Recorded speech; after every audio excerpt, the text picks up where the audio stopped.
It's the crack of dawn in Los Altos, California, as a frazzled Anne Wojcicki zooms around her oversized kitchen island, picking up baby bottles and sliding stale cracker crumbs into the trash.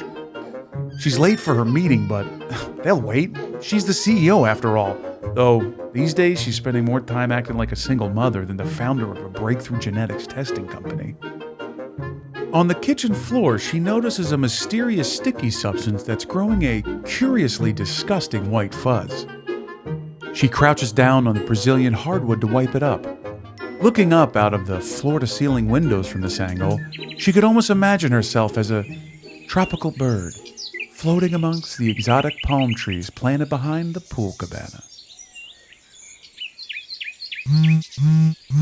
Sergey left his phone at home again. To the outside world, Anne's husband, Google co-founder Sergey Brin, was a once-in-a-lifetime boy genius. But lately, Anne hasn't found him as admirable. He was constantly away, hyper-fixated on some random new project called Google Glass. And now she'd have to drop everything to bring Sergey his phone at the office. She reached down to pick up the phone, and that's when her heart dropped. Oh my God, you were so cute at the meeting yesterday. I wanted to kiss you so bad. The phone was unlocked. Anne swiped up. Thanks for lunch, cutie. 2 months till Burning Man. We're going to have so much fun together. Burning Man? What the fuck? Anne dropped the phone on the table, washed her hands, and marched up the staircase to their bedroom. Burning Man? Anne slammed open the doors to their walk-in closet and started pulling his clothes down by the armful. I sacrificed everything for you. I gave you a family. I thought you'd be the cool tech guy. I supported you. Anne made her way to the library, jerking the computer reference books down to the floor. Burning Man? I should have been the famous genius. I'm doing real science, making a difference. The hell are you doing? Google Glass? Grow up. Anne and Sergey's divorce would play out on page 6 a few months later, but that was far from the last time news of their personal lives would be fodder for gossip. In fact, the gossip headlines only got juicier. Behind Sergey Brin's affair with the face of Google Glass. Elon Musk had an affair with the wife of Google co-founder Sergey Brin, report. A-Rod seen canoodling with Google founder's ex-wife. Yes, for Anne, the mess was only just beginning.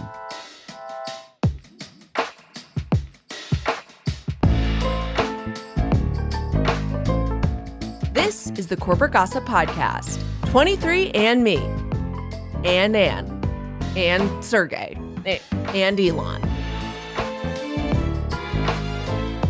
Welcome back to the Corporate Gossip Podcast. I'm your host, CPA scorned, Becca Platsky. I'm here with my brother and co-host, Data Analytics Playboy, Adam Platsky. I thought you were going to be the liberal Joe Rogan this season. Oh, liberal Joe Rogan. Someone has to be. And producer Mike. Hey! Guys, season 5, we're back. Before we dive into this week's episode, I do want to address some news topics that have happened since we last spoke, which was back in August. And at the end of this podcast episode, we're also going to do a little state of the pod. So if you're interested and you want to know some inside baseball about things that we're changing about the podcast, things that are staying the same, season 5 isn't going to be a traditional season in the sense that we're going to do an episode every week. We are going to starting now, basically releasing an episode every other week in perpetuity, basically. There are more changes than that, so stick around to the end of the episode and you can find out more. If you don't care, then skip it. People have been asking me to comment on recent news updates, and I do want to acknowledge that the news and the topics that we cover in this podcast can be really painful. And I even get really sad sometimes when I'm doing research for this podcast, and I feel like, we're spinning as a society totally out of control, and like the terrible people that we've learned about on this podcast, like Elon Musk, for example, who's going to be on this episode, and now they're like in charge of the government. And that's really terrifying. And I acknowledge that. But I want you to know that I don't feel hopeless. And in fact, I feel very optimistic. You know, the heroes of the next half a decade, we don't know them yet. It's hard to feel like there are solutions to these problems that we're facing that feels like big, huge, unsolvable problems because the solutions aren't here yet. You got to connect the dots going backwards, not forwards. And I started this podcast because I think business news is purposely hard to understand. But now I realize, not understanding it can be kind of protecting. You don't have to face the insanity. You don't have to go see an Amazon package and burst into a fit of rage. It's much harder life to understand. And I don't want this podcast to be a place for you to go to get enraged. I can get hyped. We can get excited and sometimes indignant. But I want you to know I'm never going to rage bait you. I'm going to give you my honest opinions and I'll let you know when I feel like something's being overblown. Not to say I'm an expert, but just to say I'm not playing into getting views for stressing you out about something that you just don't need to be stressed out about. I want this to be a place that you laugh. I want to laugh too. And maybe this episode in particular, I want to give you confidence that you are smarter and more capable and more strategic and certainly have a better grasp of history than any of these rich idiots that you read about in the news. It's hard to make the world a better place. It's much easier to make the world a worse place. That's why these guys chose the path that they did, because it's easy. Each episode, not today, because like I said, we're doing a state of the pod at the end of this episode, but starting in next episode, we're going to start incorporating some good news stories.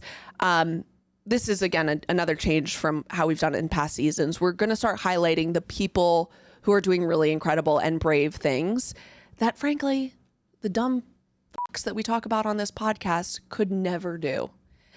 These are union workers, local journalists, whistleblowers, and we'll start to highlight those stories for you. Ultimately, I just want to thank you guys for giving us your time, for trusting us with an hour of your week.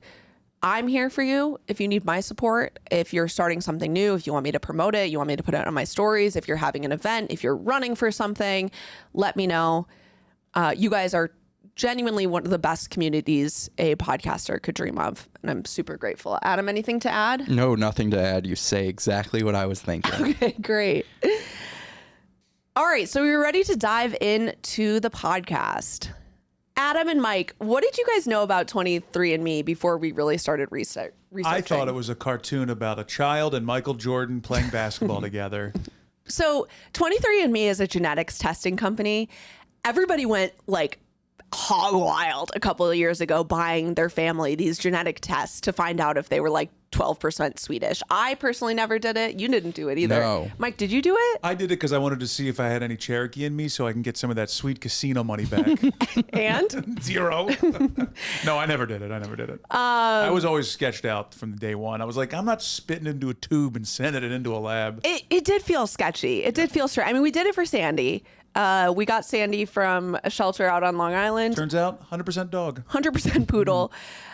I didn't feel too bad about sending her DNA in. But yeah, I didn't want anybody analyzing my DNA. Wasn't Sandy worried that she was going to be found for the Gilgo Beach murders? She has a pretty strong alibi, actually. Yeah. But you might have heard recently in the news that 23&Me, which at one point had a valuation of $6 billion, is, as of this point where we're recording this at the beginning of 2025, months away from insolvency. Their entire board of directors resigned. This is the Cody Brown of tech startups crashing out in front of our eyes. Good for us, though. Very good for us. And that's why I say I never worry. I don't worry that we're ever going to run out of episodes because there's always going to be stupid rich people. And there isn't a strong enough superlative for me to use to describe these episodes. These two people we're about to discuss. This is the founder of 23&Me, Anne Wojcicki, and her ex-husband, Sergey Brin, co-founder of Google, are the messiest, most emotionally stunted, most arrogant, rich idiots I have ever researched. And that's saying something. The drama and conflict in this episode is going to be extremely juicy. This is like Heidi and Spencer, Jax and Brittany, J-Lo and Ben, that level of mess. You're going to want to slide off your seat when we go through some of the embarrassing shit that went down between these two. And I'll expand. The mistakes they made weren't just in their relationship. Their dumb fuckery was pervasive in every aspect of their lives. But here's the kicker. This isn't a reality television show where the bad behavior just ends at the reunion. Their bad behavior could actually have dangerous consequences to us normies. Like, imagine if J-Lo had in her possession the DNA of 15 million people, and Ben Affleck was creating a dangerously powerful AI that he calls the God model. And I've seen a couple of interviews with Ben Affleck, who he actually seems much like he has a much stronger grasp of reality than Anne Wojcicki and Sergey Brin. So I would trust them more. And I think that's what I want you to keep in mind as we tell this story. You know, we're going to make jokes. We're going to have fun at their expense. And you're going to think, man, I can't believe people who I would have perceived as so professional, so important. They're speaking at Davos, at the World Economic Forum, to like the most important, powerful people on the planet. They're at the White House. And you're going to think, I can't believe they're just as stupid and messy as the rest of us. In fact, they're worse than the rest of us. And I think this story is kind of the thesis of our podcast. These founders and these CEOs, they're not untouchable geniuses who should never be questioned. They want us to believe that because it justifies their outrageous wealth, their ability to opt out of the rules and the regulations that the rest of us civilians have to follow. But they're not smarter than you. They're not more strategic than you. So go ahead, question them. Because they're making decisions, they're using their influence in a way that impacts our lives. And the only thing that we have to push back against them is our vote and also our gossip. It's our voice, baby. So with that out of the way, are you ready to gossip? So wait, are we going to at the end of this reveal that we all did take a 23&Me? Or do I wait to tell you at the end that I secretly took your guys' 23&Me? Oh, no. Yeah. I was wondering why you were like snatching my toothbrush. Excrement samples. Oh, no, Mike, you're supposed to send in spit. Oh, man, I was digging through toilets for no reason. Hey. Corporate gossip number 1 of season 5 is I'm convinced that Anne Wojcicki and Sergey Brin were developed in a lab to be the world's most deeply cringe human-adjacent vessels for venture capitalists. So this story starts in 1998. And by the way, if you're watching on YouTube, we are going to start kind of adding the pictures in. So we have a bunch of pictures for this episode, including a highlight reel of men wearing Google Glass, which will play a very important role later in the story. So if you're watching on YouTube, you can see all the pictures, or you can click on our Substack and you'll see this first picture, which is a very young Larry Page and Sergey Brin in their first office. And this says in Susan Wojcicki's garage in 1998.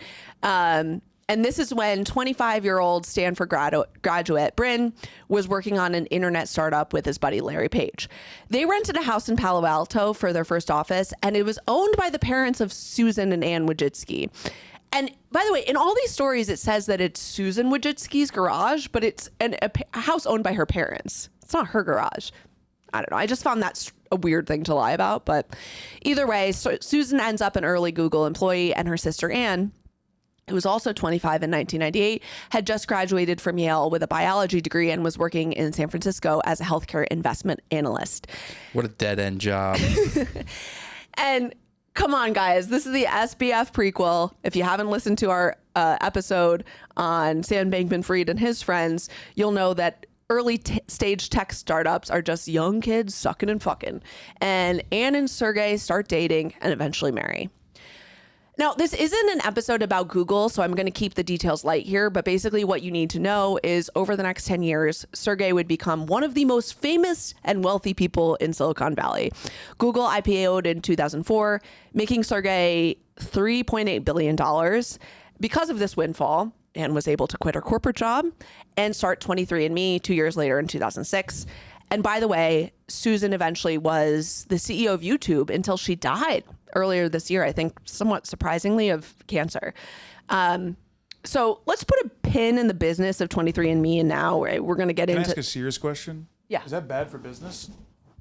That the thing, you're checking out your DNA, but is there any part of 23&Me that's like, people think it can like detect disease? That's a great question. A lot of people did think that 23&Me could detect disease, and the FDA had a huge problem with 23&Me, claiming that it could do that. We're going to get into that later because that becomes a huge issue. But yeah, I mean, I think you're not the only person to wonder, her sister dies of cancer, her other sister is... And no one detected it at the detection facility. Well, no, but the point is, I think you're not the only one to make that connection, right? But yeah, so we'll put a pin in the business of 23&Me for now. We will dive deeper into the rise and fall of that business later on into the episode. But I want to do instead is just paint a picture what Anne and Sergey are like when they're married between 2007 and 2015. Okay, so here's another question. So Anne and Sergey didn't marry until 2007.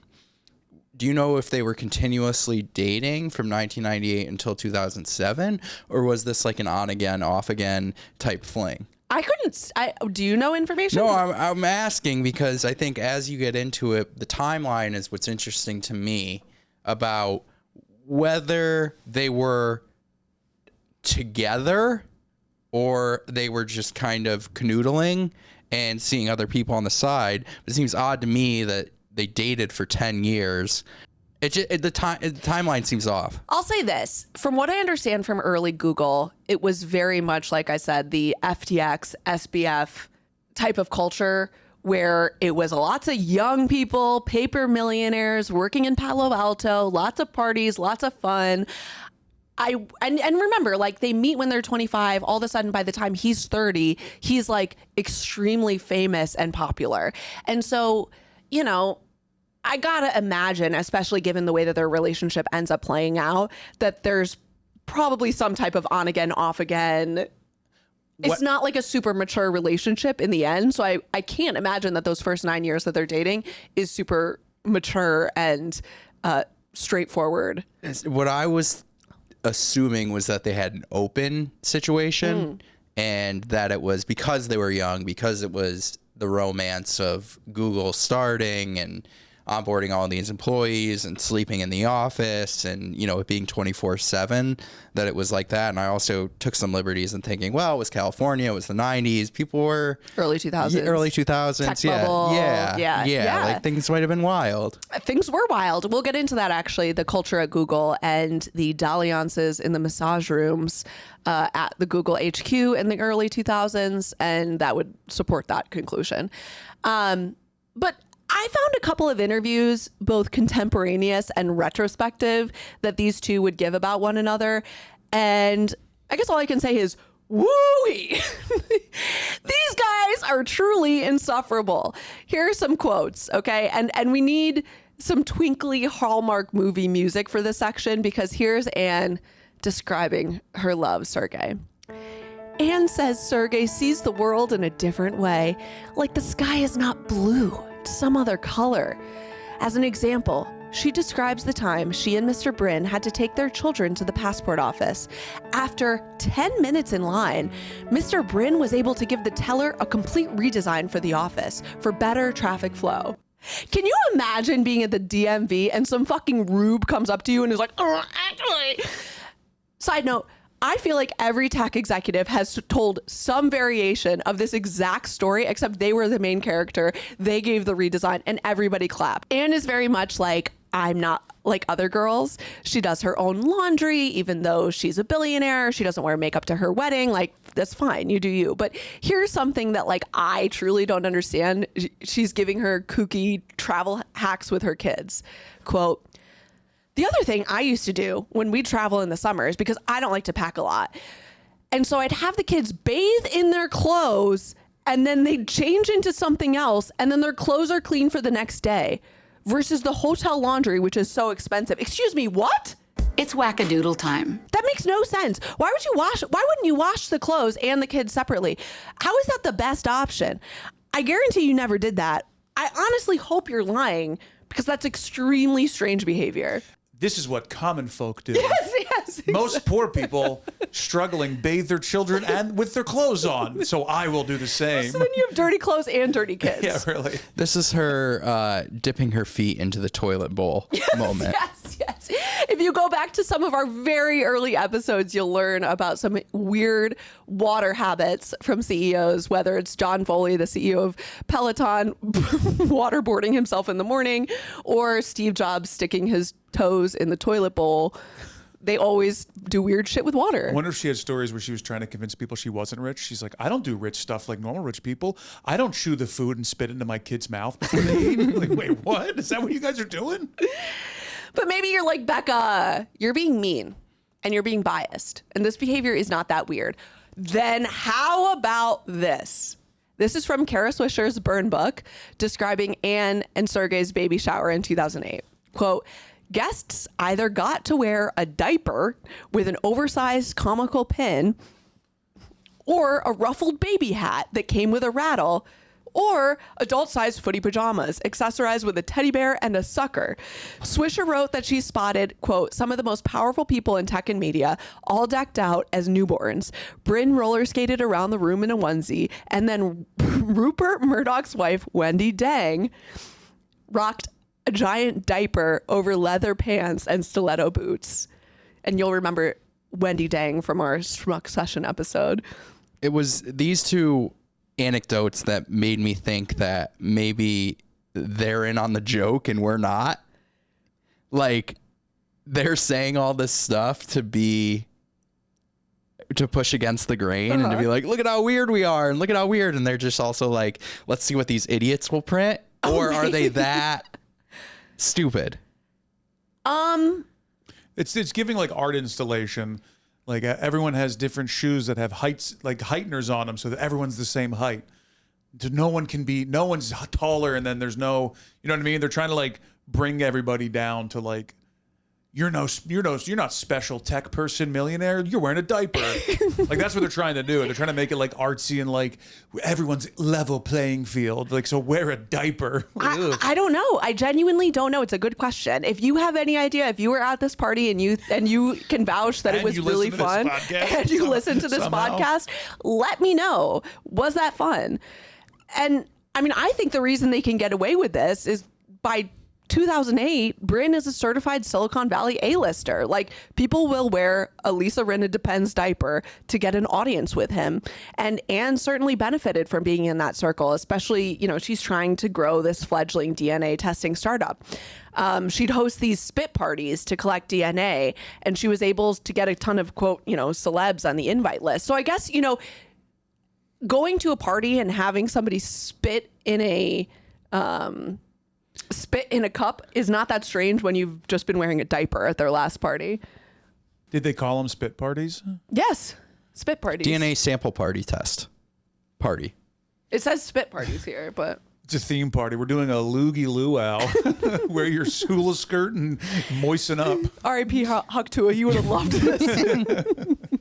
So here's a picture of Rupert Murdoch, Barry Diller, and Diane von Furstenberg with Anne Wojcicki, and then Wendy Dang, Harvey Weinstein at the same party. And, 4 seasons into doing this podcast, and while we've never done a dedicated episode on them, Diane von Furstenberg and Barry Diller are everywhere. Like, they are the, Forrest Gump of Silicon Valley scandals. I just read an update to that article. I don't know if I actually think that people who listen to this podcast probably are aware of the Candace Miller drama from this summer. This is the influencer whose husband died by suicide and left his family with like a mountain of debt. She's currently living in Miami in Diane von Furstenberg's son's apartment. Did you read that? I did read that. Yeah. I've been thinking a lot about DVF recently because I don't know. She's everywhere. Yeah. She's everywhere. I just saw her in a video with like Jenna Lyons doing some fashion thing. And I will say, if there was a death pool for scandals, a scandal pool, if you will, Diane von Furstenberg would be in mine. We should do a corporate gossip scandal pool where we guess like which companies are going to be. Look at her circle. Yeah. Around then. Like, if you hang around the barber shop long enough, you'll eventually get a haircut. Did you make that up? No, Lauren told me it last night. You can tell at this point that Anne and Sergey are officially in with the wealthy but powerful comic book villains in New York City, and they're acting like it. Sergey brought a few private planes. Eric Schmidt, remember him from the Schmuck Session episode? He was the CEO of Google at the time and famously described by Wendy Dang as, quote, much uglier than Tony Blair, while she and Schmidt were having an affair. He purchased a bunch of planes, a yacht, a $15 million New York apartment that was featured in the movie Wall Street. And also, as we were talking about earlier, according to reports, everyone was fucking at Google. Here's a quote from the incredible Vanity expose that we'll link in the show notes.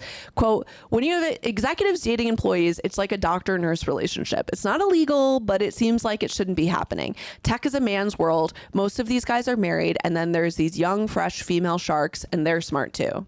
Bronwyn. That's such a good point. I know. That's such a good point. If you're Todd watching, would have been one of those dirtbags. yes, I fucking hate Todd. I know. If you're watching Real Housewives of Salt Lake City, I think the Bronwyn Todd relationship is certainly reminiscent. So here's a quote from the book written by the guy who was the head chef at Google at the time. Quote, Sergey is the Google playboy. And Adam, this goes to what you were talking about earlier. He was known for getting his fingers caught in the cookie jar with employees that worked for the company in the masseuse room. He got around. Sex between the employees in the office was so commonplace that it wasn't unusual to walk in on staff in the act. Remember, we're a bunch of 20-somethings, so there's some hormones and they're raging. Larry and Sergey had this gaggle of girls who were hot and had all become their little harem of admins. I called them the L&S harem. Yes, all these girls are different heads of departments in that company years later. HR told the chef that Sergey's response to it was, I guess I'll do this in the Dov Charney voice. Why not? They're my employees. But you don't have employees for fucking. That's not what the job is. So honestly, I kind of feel bad for Anne at this point. Like, she must have known. If the chef knew, she must have known. Her sister's an executive at the company. They were super close. She's had 2 of these guys' kids. She's trying to get her own business off the ground, and her husband's stopping the junior data analyst. So she comes up with the foolproof plan to reconnect with her husband. This is what leads me to believe that it was an open relationship because of the timeline, right? Like, you look at even the photo you include here, looks like around the 90s, late 90s, early 2000s. I would guess that they were dating and they had like an open thing going on, because otherwise, why would she stay in that? Because the money, sure, but she was going to make money anyway. It's, we've been watching Housewives long enough to know that you can't ever really ask, why would you stay? There's so many complex reasons that people stay in relationships that aren't obvious. Eventually, this relationship does end, but I don't know. I mean, they could have been very connected and compatible, and she could have thought, as many women do, that this is just, look what happened with Bronwyn and Tom, right? Or Todd. She just said, he's never satisfied, and maybe it's me. Maybe I'm not enough for him. Maybe I'm not like these hot junior data analysts. Maybe I need to be better. Maybe I need to be more supportive. Like, I don't know. That's just my guess. But I'm saying, like, you don't know the reasons that it could have made sense for them to stay together. And they have 2 kids. They had 2 kids in 2008, but right. I think this was happening well before 2008. But she could have thought, once we get married in 2007, he'll change. Yeah, I just think that this type of thing around that time within tech startups was so commonplace. So common, yeah. And that now, with the Me Too glasses that we have on now, while the pendulum has swung in the right direction, maybe it's swung so far in the right direction that we're like, workplace romance is not okay under any terms, right? Yeah. I mean, I don't think that's the case. I think a lot of people meet their spouses at work, and that's normal. And I do too, but I think it was a lot more common to be with a direct report. Now yes. It's absolutely not okay. And I'll tell you, I mean, I started working at my first corporate job in 2013, and it was very common for a manager to be dating an associate. Like, that was on the same team even. It wasn't, I was in this very similar situation as this, where it was kind of like a bunch of 22 to 27-year-olds. I'm talking hundreds, if not 1,000 of them. And it was kind of inevitable. It's effectively, and you can see in this picture, it's an extension of college. And so you're going to get a lot of that. But now, when you're moving into your 30s and you're getting ready as they are to start having kids, I wouldn't be surprised if she said something like, hey, once we get married, this has got to stop. Yeah. So she's trying to get closer with Sergey Brin, and corporate gossip number 2 is Sergey Brin pulls a Jax Taylor and tells his friends he has a terminal disease for attention. So we're still in 2008.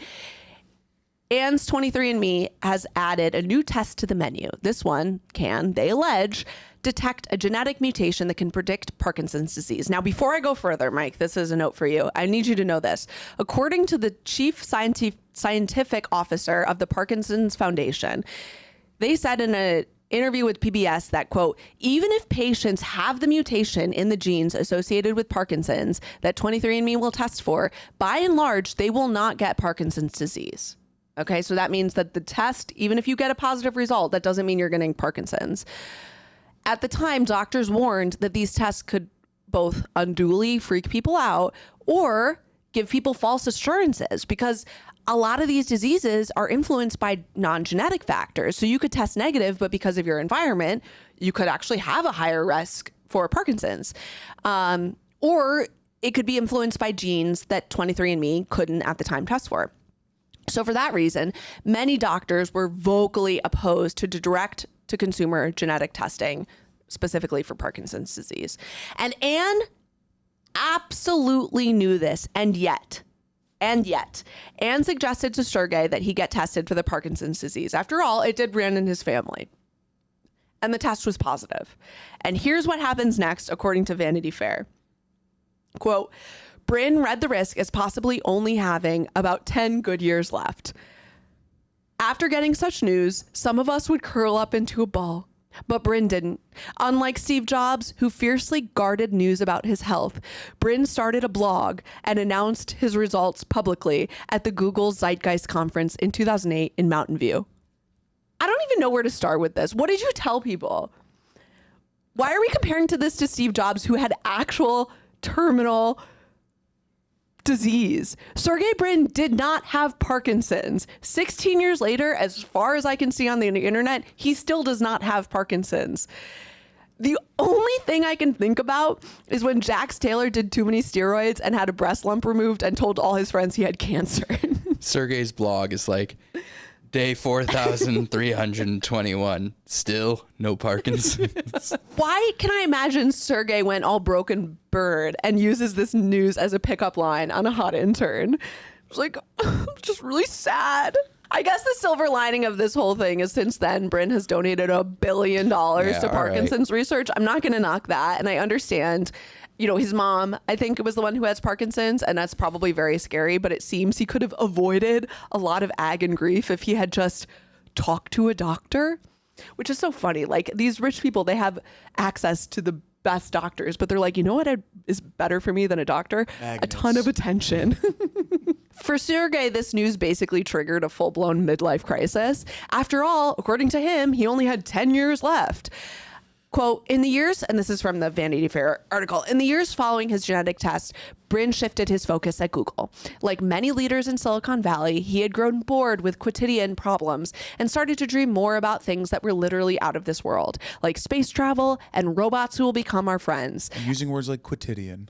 As Microsoft co-founder Paul Allen invested $200 million on a super plane that can launch a rocket, and Tesla's Elon Musk talked about the Hyperloop, Brin, working at a company with country's top engineers, threw his energy into Google X, the company's, quote, secret lab in 2 nondescript buildings near the Mountain View campus.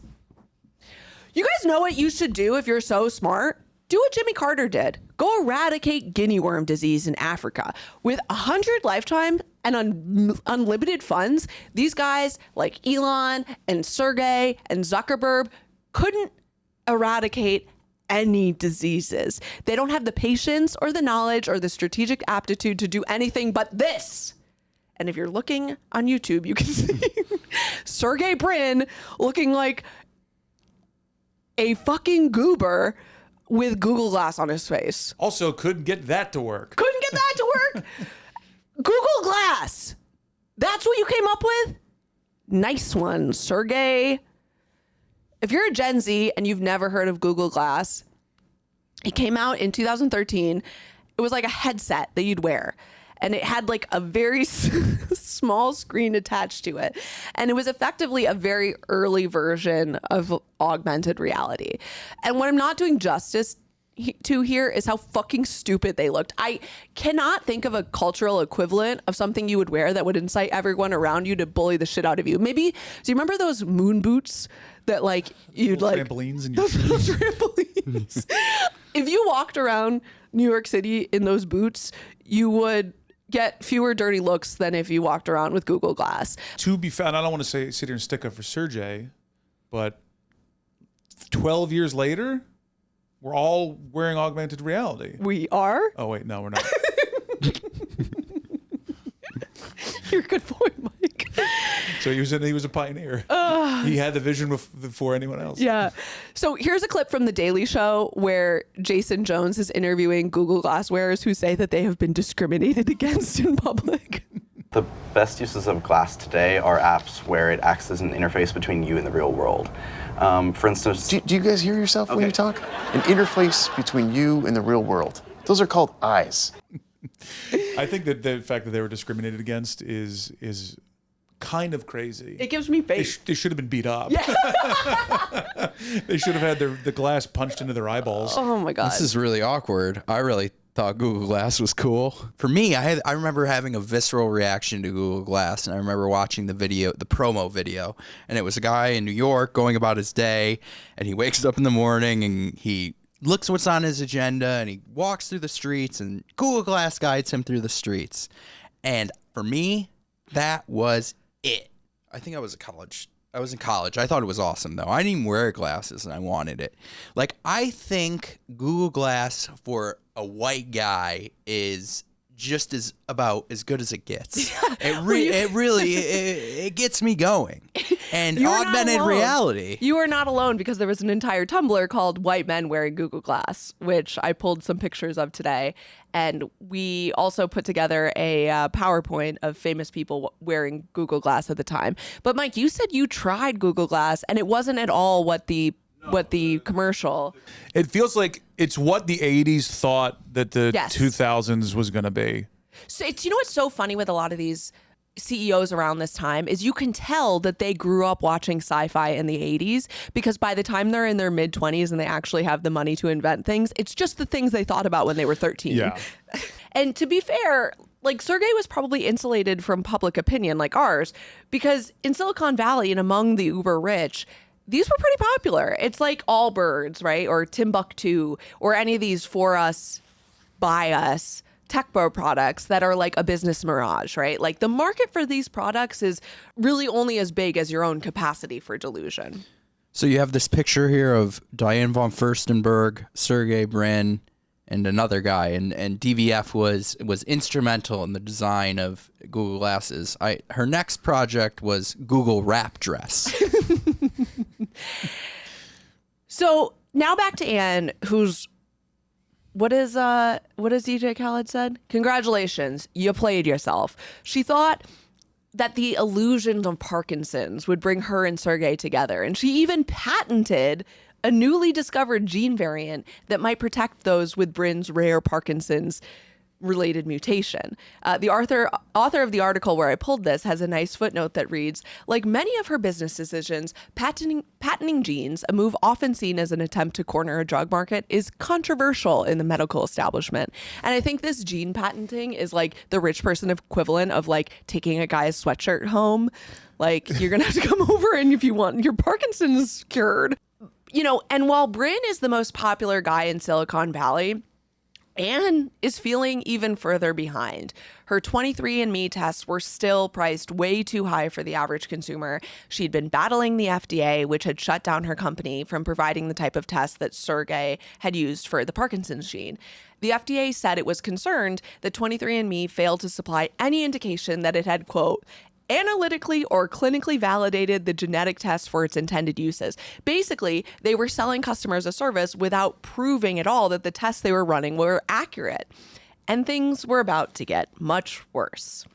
Corporate gossip number 3 is rotten hell, Sergey. Rotten hell. Since 23&Me was effectively stuck waiting for clearance from the FDA, Anne was home. She was changing diapers and, according to some sources, being a huge nagging wench to Sergey. Here's a quote. Anne is great, but she can be difficult, says a friend. She's hard on Sergey, and she doesn't let him get away with things. But like women, am I right?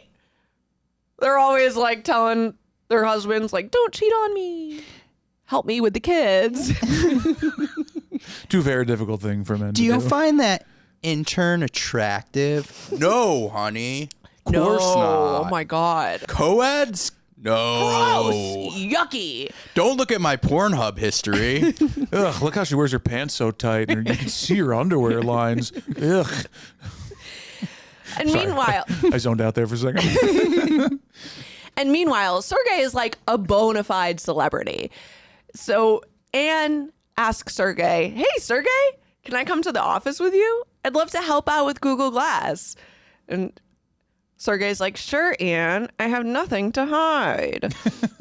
So How come my Google Glass has both eyes covered? Just put them on. So she's at the offices in Palo Alto hanging out with the Google Glass team. And, you know, remember, these are a bunch of 20-somethings. And she gets particularly close with one of the employees on the project, a 27-year-old engineer named Amanda. I'm not going to use Amanda's last name in the episode, although you can find it online. I just feel like she was kind of taken advantage of a bit. And to be honest, she ended up getting torn to shreds on the internet. And I'm not trying to pile on. But anyway, at the time, Amanda was partaking in a Googler's favorite pastime, dating one of her coworkers, another engineer in the company.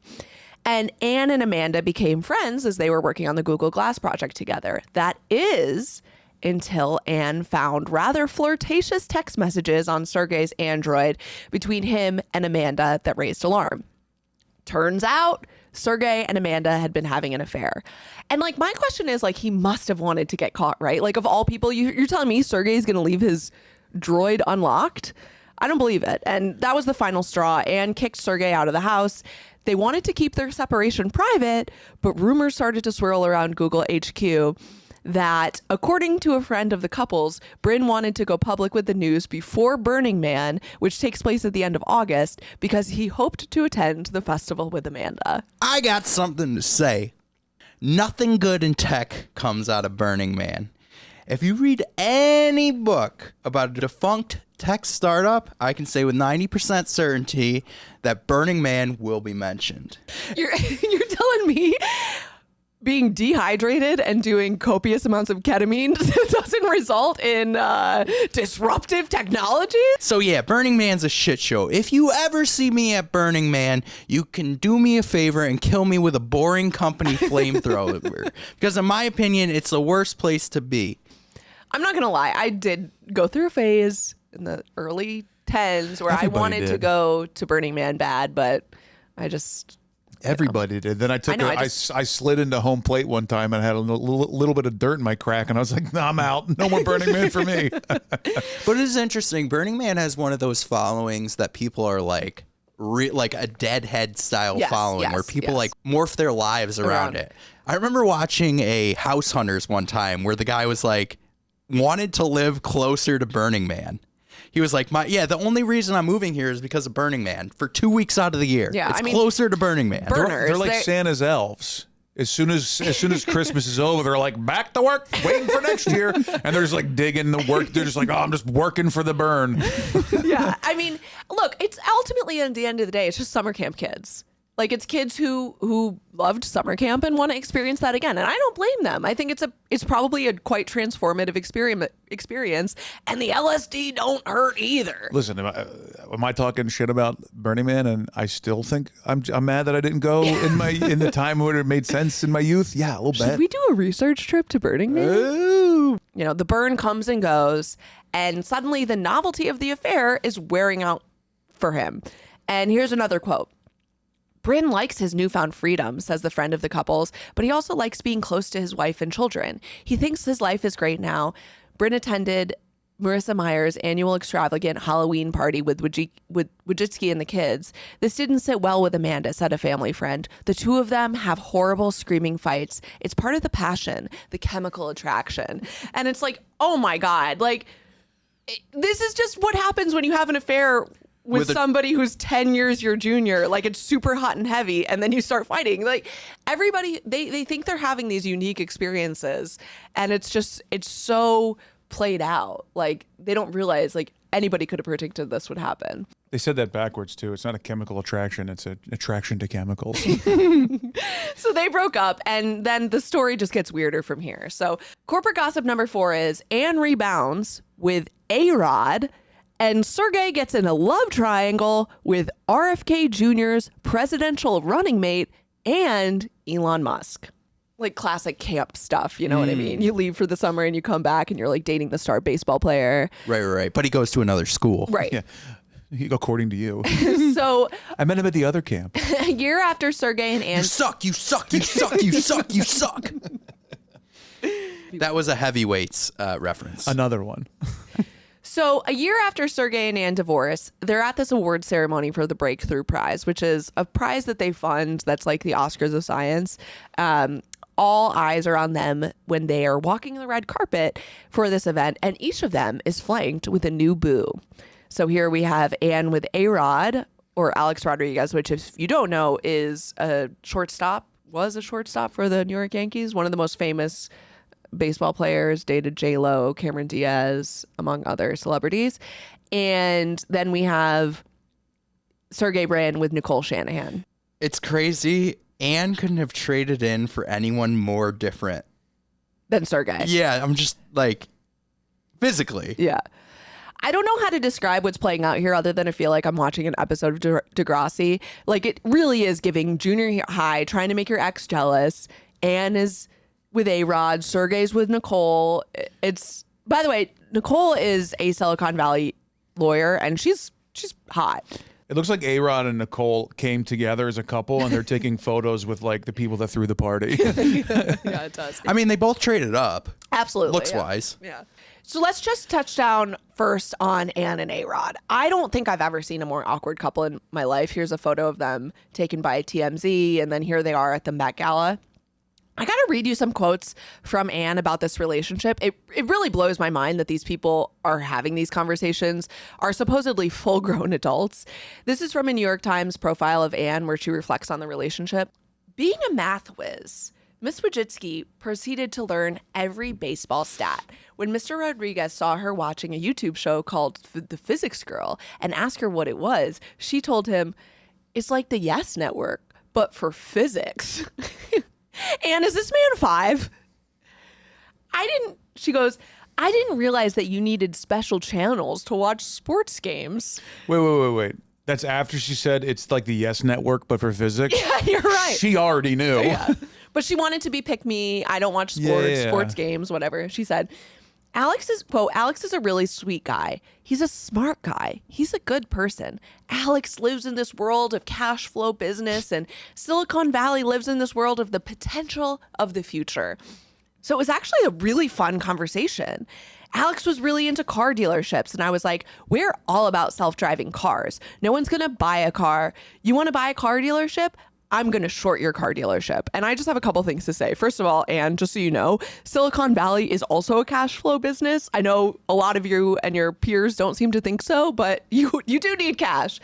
And second of all, like, she sounds to him like so condescending. Like, you want to open a car dealership, which is, by the way, like a pretty successful tactic that most former, like, professional sports players do. It's not like a new idea. Like, I worked at Dan Marino Ford in Miami. Yeah, John Elway owns half the Chevy dealerships in Denver. Yeah, like, Anne, stop. Like, that's not a bad idea.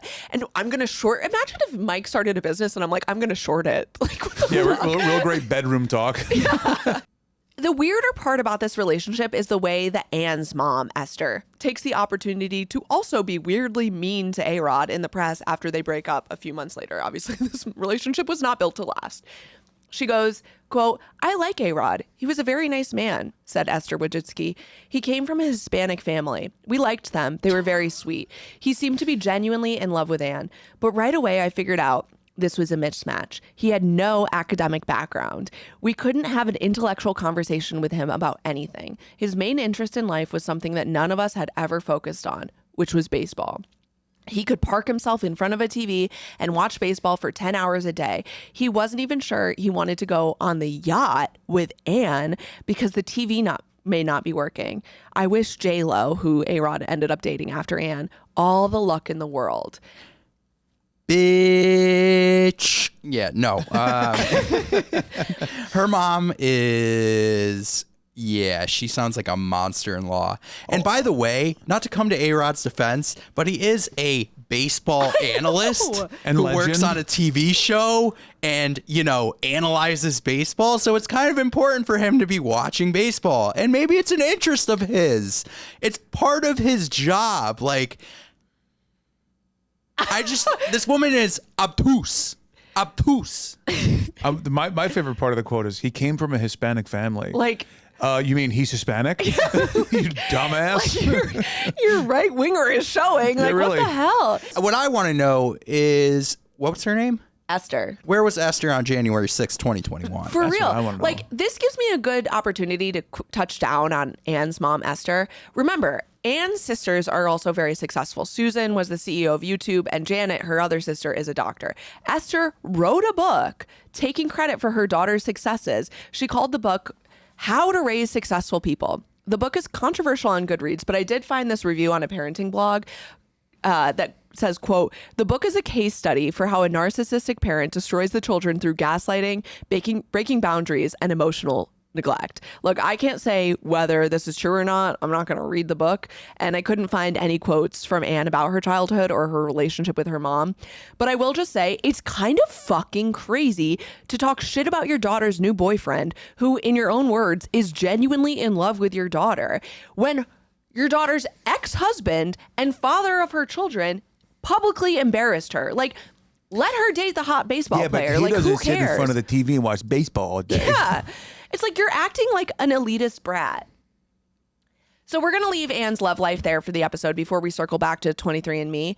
As far as I can tell, she is not remarried, although she did have a third child in 2019. So let's move on to Sergey and Nicole. So here they are at the next year's Breakthrough Prize Awards, and you can see that Nicole Shanahan is pregnant.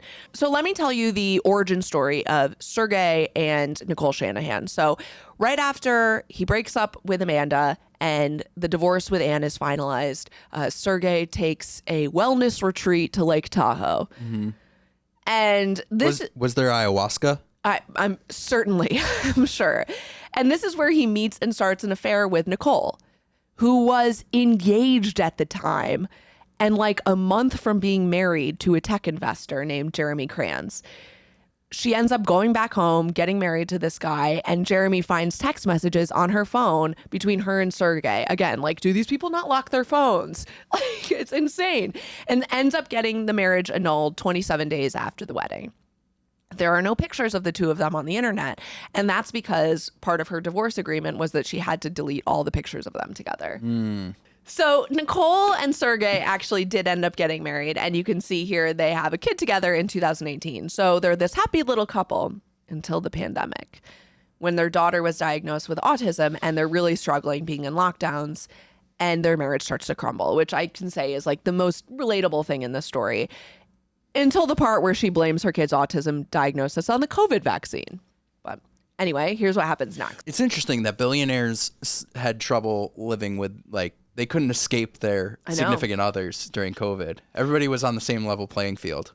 It's such a good point. I mean, like, there's a reason why a lot of executives wanted to go into the office, because it was a place where everybody loved them, unlike home. Yeah.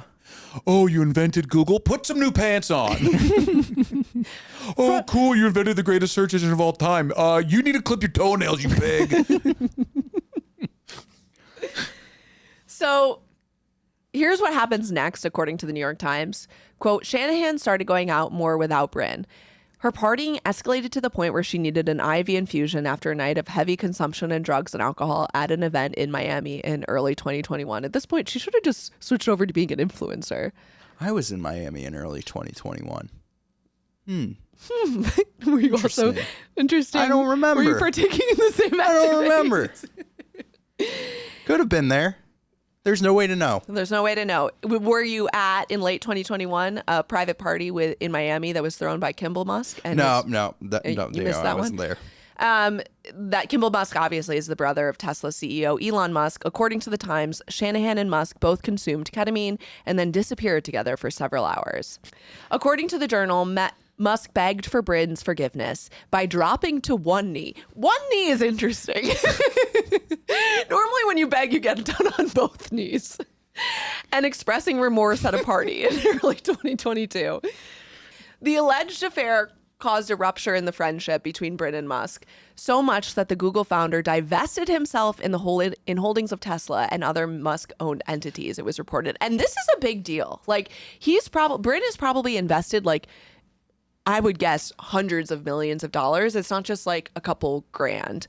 Once the news broke, everybody denied it, of course, and Elon took this selfie that I'm posting here of he and Sergey at a party. According to Walter Isaacson's book on Elon Musk, Sergey was actively trying to avoid being in the selfie, which, if you can read, people's body language, you can tell that was the case if you're looking at the picture right now. Like, Elon's very happy and excited, and Sergey's, you can practically see like the movement ripples because Sergey's trying to get away from the picture.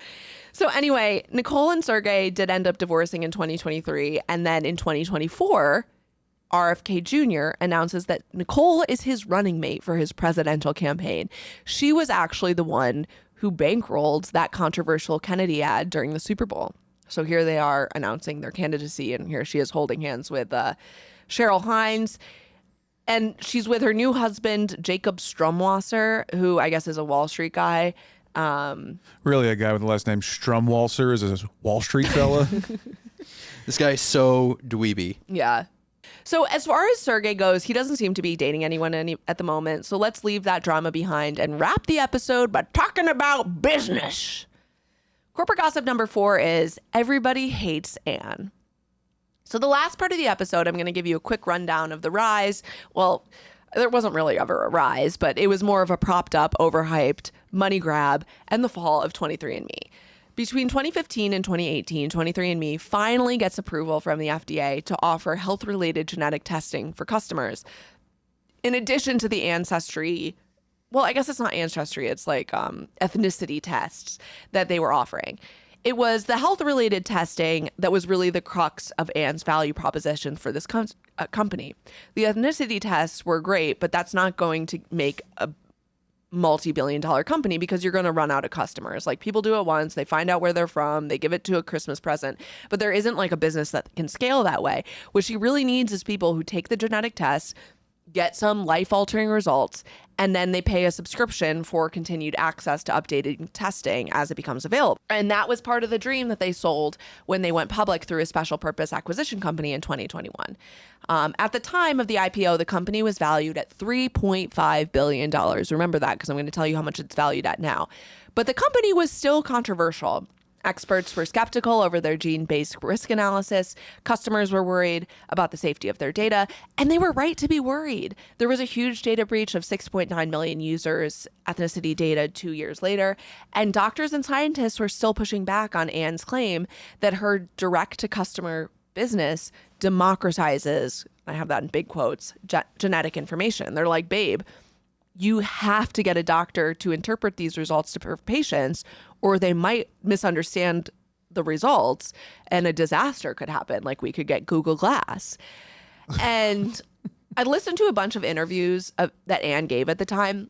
And it's really interesting because she's trying to come off as this bold visionary who's making this healthcare accessible by shifting control from this cabal of doctors and hospitals into the hands of the people. But when she explains what she's talking about, she reveals this kind of like fundamental misunderstanding of what us normal people mean when we say accessible healthcare. Like, personally, I trust my doctor's interpretation over my own interpretation of my health information. Like, I actually don't think accessible healthcare means having a fuck ton of personal biological information sent to me via email for me to do what with exactly. Like, and when we talk about healthcare, accessible healthcare, we're talking about table stakes. Can people go to the doctor on a regular basis to get preventative health care for things that are much more likely to kill us than one recessive gene, like heart disease or a lump or RSV? Like, Anne has left us. She has been in the 1% for just too long. Like, I don't know. She might be able to come back if she like volunteered at Habitat for Humanity for like 5 years, right? But she's completely disassociated and she's lost grasp on reality, right? Like, Anne, we don't need a new project where you're going to democratize milk and give us all cows for better access to milk. Like, that's not necessary, but that's probably what you think we need. Yeah. We don't. And that's why I'm saying, like, when all the decisions and all the information and all the discussion happens in one zip code, you get people who say stuff like this and nobody questions them. Here's a quote that really illustrates my point. This is from an interview she did with Kara Swisher. Quote, like, the whole system makes you feel dumb. Like, I always laugh in some ways. Like, you have branded names like Tylenol, and then you have acetaminophen, which is hard to say. Like, in some ways, the system, there's complicated names all over the place.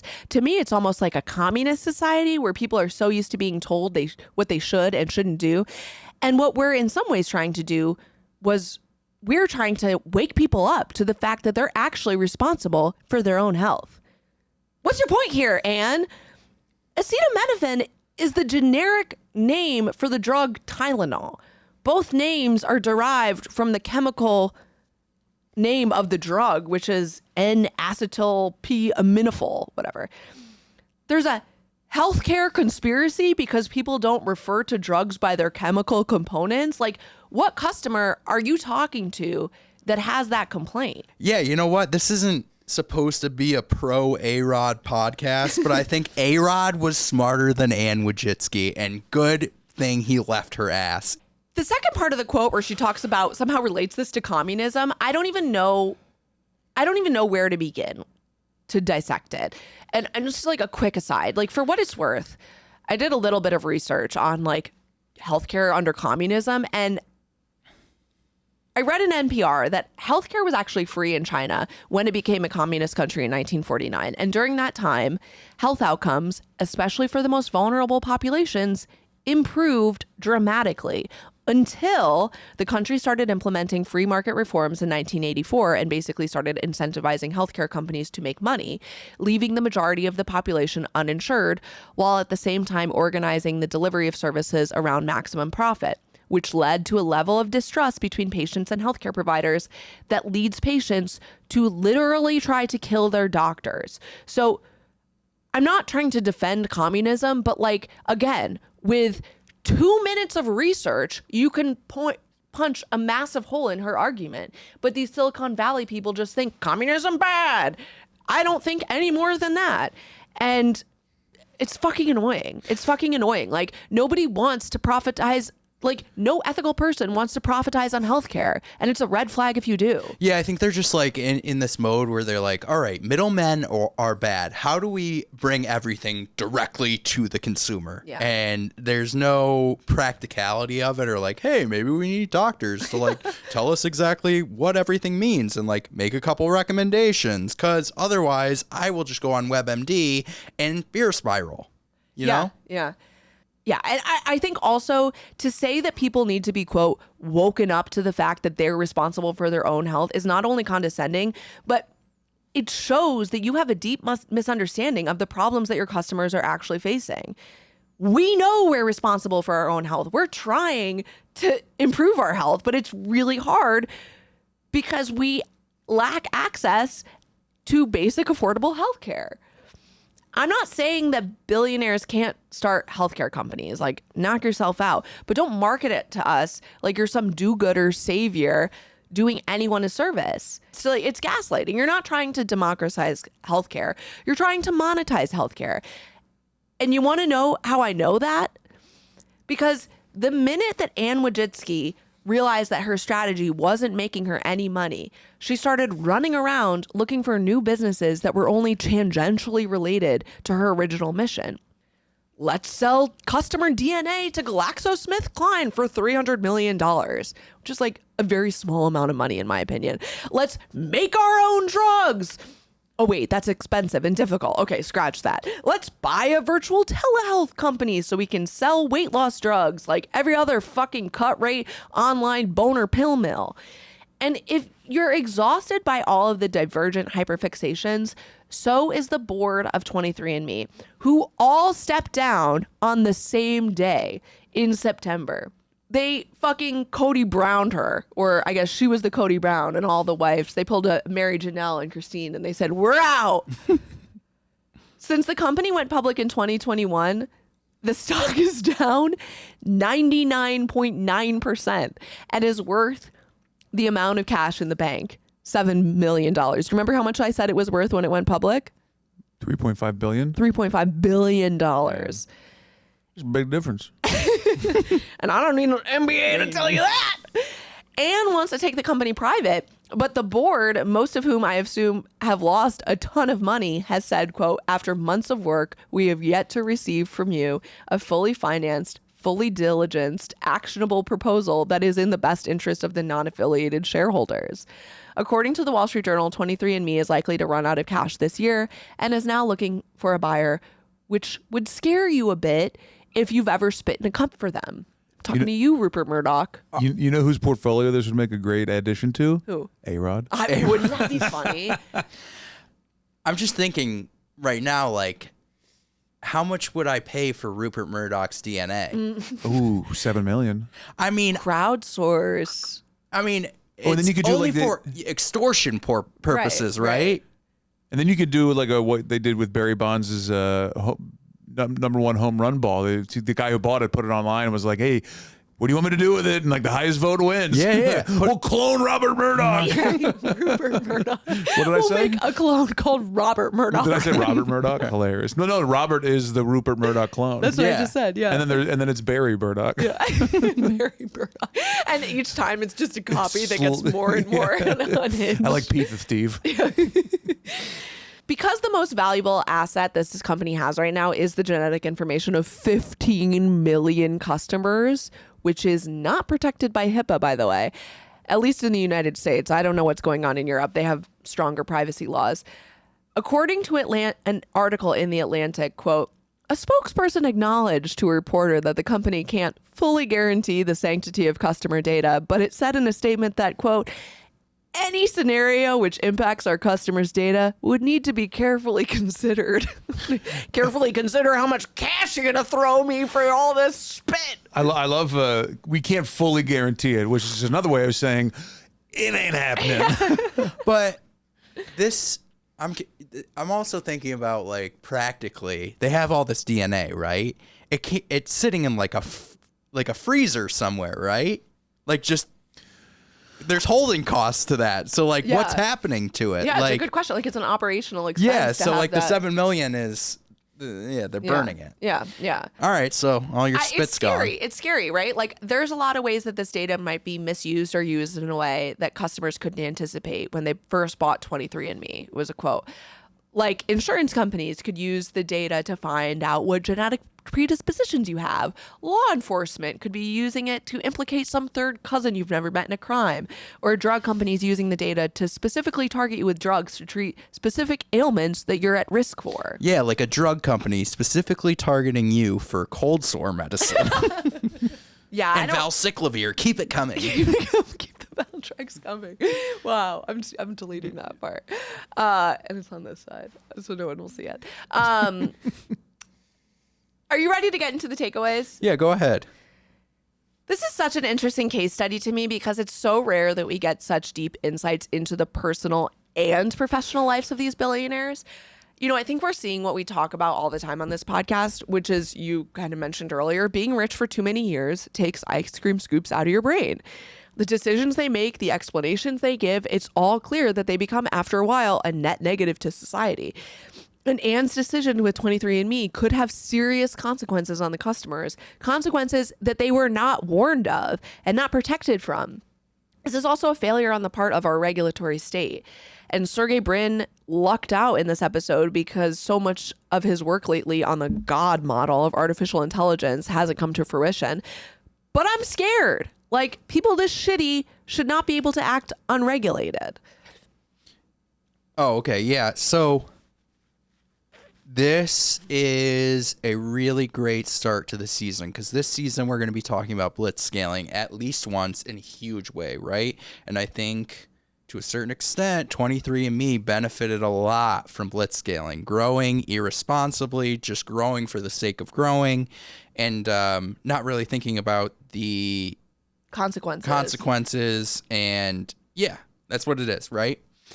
The other thing I like about this episode is we touch on Elon Musk a little bit, and I've been watching a little bit more news. I actually watched an interview with Kara Swisher, and as Elon Musk is starting to get more access to the White House, and the rest of these billionaires are like following suit to the White House, like Meta, they just put Dana White on their board. Which is the guy that invented slap boxing now is on the board of Meta. That's insane. Right? And then Amazon Prime, Bezos is down there. He also just put out a documentary with Ratner. Ratner directed it. That's like very Trump. It paints Trump in a better light, right? So like all of this stuff, I think, is what we'll get into, right? The stuff that we're talking about isn't necessarily covered that well in the media. And I want to hear about these people who now have more governmental swing.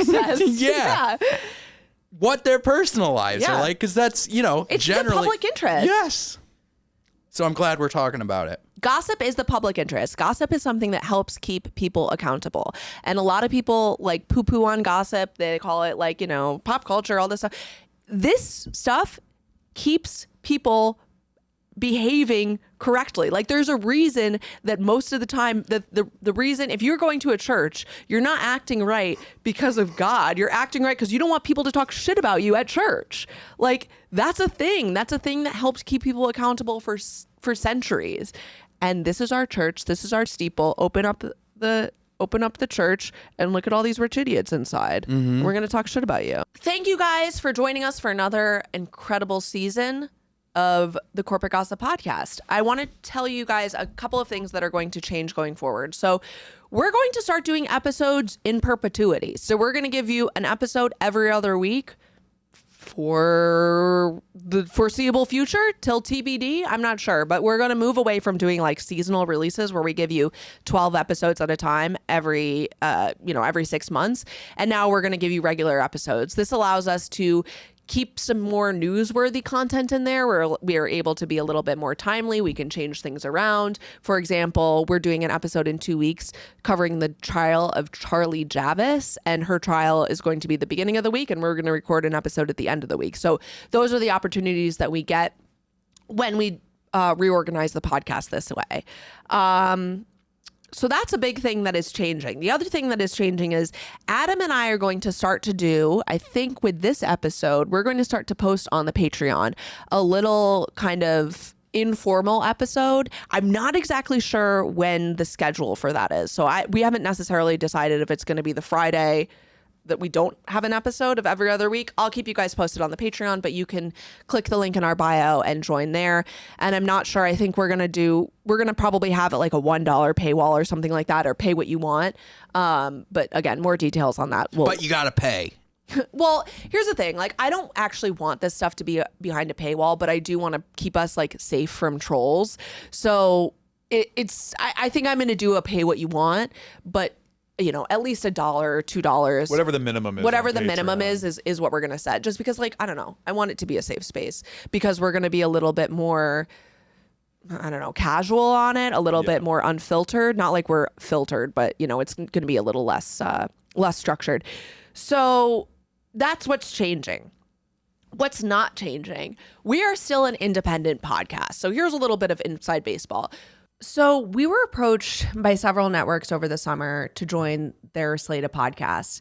And we were stoked to even be considered by these networks, but we'd always get to the advertising part of the discussions and they'd say something like, your marquee advertiser is going to be Citibank or Amazon Web Services or something like that.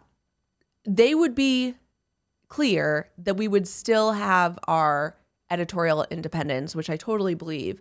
However, I don't want to be worried that some lawyer somewhere is going to pull the plug on the podcast or, send us a nastygram. especially in our current political state, because they're worried about what we say. And I, even maybe more importantly, don't want you guys to ever wonder, are we saying something because we actually believe it? Or are we saying something because we're being influenced in some way? And what I told these networks is the most valuable asset that we have as a podcast is our community and the trust that we've built between us and you guys. And I'm not going to sell us all out. That said, that means that we have to keep our day jobs, both of us, right? Because we're not in a position where we can quit and do this podcast full time. So eventually we'd like to get to a place where we can do podcasts every week. But because this is still a side project for us, we have to balance. And I want this to be something that's sustainable. And I know that doing this amount of research, we put in anywhere between 40 and 80 hours of research per episode. And it just wouldn't be sustainable if I tried to put out an episode every week. So that's why we're doing every other week. We're still an independent podcast. We're still community sponsored. Now listen, if you want to be a benefactor for this podcast, if you are a company, if you're a rich, not idiot, if you're rich and you want to support this podcast, Yeah, we're open to advertisers. or if you have a that cool brand Or that you want yeah. to throw some ad Yeah, dollars we're our open way. to advertisers. we're definitely open to advertisers. If you have a brand that you believe aligns with our values, if you've been listening to this podcast long enough, you know what our values are. But if you have any questions, you can email me and we can set up a meeting. We can talk about it. What's that email address? That email address is becca@nighttoast.com, or you can email Adam at nighttoast.com. NITETOAST. .com. And, we can talk about it. And I'm totally open to advertising companies. And I think our listeners would be open to that too. You guys email me. Let me know if you think that's insane. Because I'd like to get to a place where we can do this full time. What do you think? Any thoughts on that? Yeah, I'm not leaving my job. I love my job, but I would like you to get to a place where you can do this full time and I can hop in on this with you. Yeah. I guess the other thing that I just wanted to say that is staying the same, especially if you're new to this podcast, is we are first and foremost a research-based podcast. Yes, we have fun and yes, we enjoy it, but I will never sacrifice quality for content, and you're still going to get from us the same level of rigorous research that we always have given you. I think that's it. Well, we have one advertisement. What's that? Burrow House Creative. Oh my God. I almost forgot. Another huge thing that's changing, and this is very exciting, is producer Mike has opened a new studio right in the heart of Midtown, right by Bryant Park in Midtown Manhattan. Gorgeous, genuinely stunning, absolutely stunning studio. It was designed by Adam's future My wife, by the time this comes out. Wife by the time this comes out, who does this professionally, and it's so gorgeous, and you can check it out. BorrowHouseCreative.com, BOROUGH, housecreative.com. And so if you have a podcast, or if you have a creative project or video project or editing project, we're doing all that here. And we're going to be doing live shows. We might have a little studio audience in here for a corporate gossip. Yeah, that'd be fun. Episode. So stay tuned for that. It's going to be a lot of fun. So, Mike, you are offering a full production room. You have 4 studios? 3 studios, 8 looks. So you can have all kinds of different customizations on whatever you want your show to look like. Plus kind of a co-working space, a lounge, a lobby, green room type of thing. And then a talk full about the production tech. suite. Everything's beautiful on our cameras. We've got the industry standard for broadcast. We've got the new Blackmagic 4Ks, studio cameras with incredibly nice lenses, full suite of production with our Roadcasters, our ATEMs, live editing. You can do isolated camera. I'm getting really into the weeds with that, but anything you want Someone's video interested in content-wise, it. we can do it for you here at BorrowHouseCreative.com. It's really exciting. I'm so proud of Mike. He's creating kind of this cool, creative community. And Becca, when you and I met last year to do this podcast, we decided that we should get into a new studio. Yeah, no, I think this has been a long time coming. I'm really proud of Mike for doing this. It's really exciting. It looks so cool. Yeah, and so I think, you guys know producer Mike at this point, and I think, follow your dream, guys. How many of you guys over the Christmas was I should start a podcast? You should. Why the hell not? You should start a podcast and make sure it's at Burrow House Creative. .com. Everybody cares what you have to say. Don't let anybody tell you there's too many podcasts out there. Spend the money on yourself. Hey, if you think your uncle should start that podcast, I agree. But send him my way. And make sure you pay extra for the video. Yeah. Okay. I think that's it. Thank you. We're talking about bad business practices. Yeah, and you know it's ethical because at the end of the day, I'm the one doing Burrow House's creative books, and I can promise, Scout's Honor, 0 fraud. You can take that to the bank. Against my better judgment. All right. Thanks, guys. We will see you in 2 weeks or 1 week if you're joining the Patreon.